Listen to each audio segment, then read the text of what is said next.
paggawa namin na ngayon hindi na namin makontak yung construction company na to. Magandang gabi po, ako po si Von Ordona, YouTube content creator po dito sa Pilipinas, 25 years old. Nagpapagawa po kami ng dream house namin doon sa may Talisay, Batangas, sa ML Builders. At ngayon, nandito kami sa ospital, tapos biglang lumabas tong balita sa lahat ng mga kliyente nitong ML Builders ng construction company na bigla na lang siyang nawala. Andito kami sa ospital dahil nanganak si Carlene, tapos sobrang busy namin. Hindi ko akalain na ako rin, hindi ko na siya makontak. Pagkasabi sa akin ng isang niyang kliyente na, Von, tulungan mo naman kami kasi hindi na namin makontak si Engineer Mike. Ngayon, sinubukan ko rin siyang kontakin pero cannot be reached na siya. Ang sabi ng isa niyang kliyente, umalis po sila ng biglaan, saying na lilipat daw sila ng office. They trashed our place and let us with outstanding balance. To be honest, I don't think they want to be found. Yan yung sabi ng pinag-iistayan nitong ni Engineer Mike. Ginawa ko tong video na to para manawagan sa'yo. Alam kong hirap na namin ikaw makontak. Kahit mga kaibigan mo, kahit mga katrabaho mo, mga empleyado mo, iniwan mo na sa ere.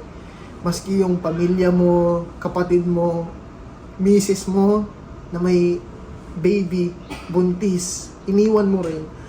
Ngayon, Mike, Engineer Mike, nakikipag-usap ako sa'yo through my heart na pare, sana lumabas ka, sana magpakita ka. Dahil hindi biro yung lahat ng kliyente na nagtiwala sa'yo. We trusted you. We gave you the money na pinundar namin para sa bahay na buong buhay namin, buong puso namin pinagtrabahuhan. At kahit ako, parang hindi lang to laban ko eh. Ang laki ng nawala sa aking pera. 8 million pesos yung ibinigay, pinagkatiwala ko sa iyo to start the construction ng dream house namin ni Carlene. Ngayon, hindi lang pala sa akin, hindi lang pera ko yung nawawala, hindi lang yung house namin yung titigil at ihinto yung construction. Sobrang dami mo pang mga ongoing projects na bigla mo na lang silang iniwan, bigla mo na lang silang hindi ka na makontak. Wala na silang kasiguraduhan kung pinapasahod mo pa, kung binibigyan mo pa ng sahod yung mga trabahador mo dun sa mga site na mga lupa nila. Ngayon, nakikiusap ako sa iyo, Engineer Mike, na sana magpakita ka until Monday. Nananawagan ako na sa lahat ng mga nakakilala, sa lahat ng kasama ngayon ni Mike, kung sino man yung kasama ngayon, nakikiusap ako na sana sabihin nyo kay Engineer Mike na huwag nang palakihin to dahil sobrang daming umaasa at gusto ng sagot ng mga kliyente mo. We want answered questions na kailangan mong sagutin at hindi mo dapat to tatakbuhan dahil napakalaking pera nung kada project na hawak mo ngayon. Engineer Mike, na sinasabi ko ulit na huwag mong takbuhan to. Sana makipag-contact ka sa amin, mag-activate ka ulit ng Facebook page mo.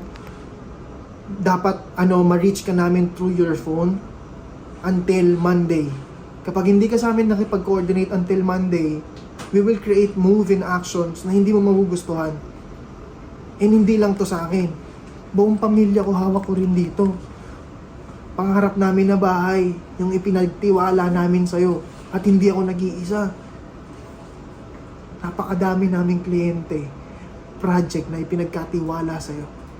Kaya sana, kahit ngayon lang, pare, maniwala ka na wag ka nang sumisid pa sang malalim sa karagatan. Wag ka nang sumisid ng malalim sa problema, pre. Huminga ka, magpakita ka, lumitaw ka. Para sa'yo to.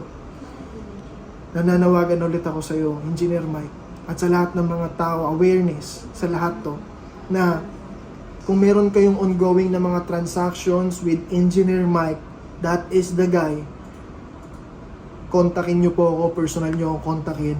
gumawa po kami ng group chat. Lahat ng mga tao na umasa at naniwala sa tao na to, na ngayon, iniwan niya na lang kami sa ere. Hindi namin alam, maski ako na lululungkot ako sa decision making ko, sa totoo lang. Kasi pinagkatiwala ko sa yung bahay, na pangarap namin, na pinundar namin ng ilang taon na ako nagtrabaho for this.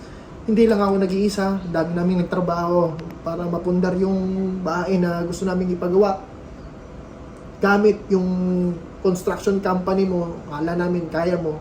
Now, pagkaanin mo to, bro. Solve this problem. Harapin mo to. Face this problem, brother. Sana makakaasa ako na magkikita tayo this Monday. Makaka-receive ako ng tawag sa'yo, sa pamilya mo, sa mga kapatid mo na kawawa yung kapatid mo umiiyak. Dahil wala silang kaalam-alam na iniwan mo na sila sa ere. Kahit yung kanang kamay mo na engineer din, na mga employees mo, iniwan mo na rin sa ere. Mag-isip-isip ka. Sana mabalikan mo ako by this weekend. Makipag-usap ka sa amin, makipag-ugnayan ka sa amin para hindi na lumaki to.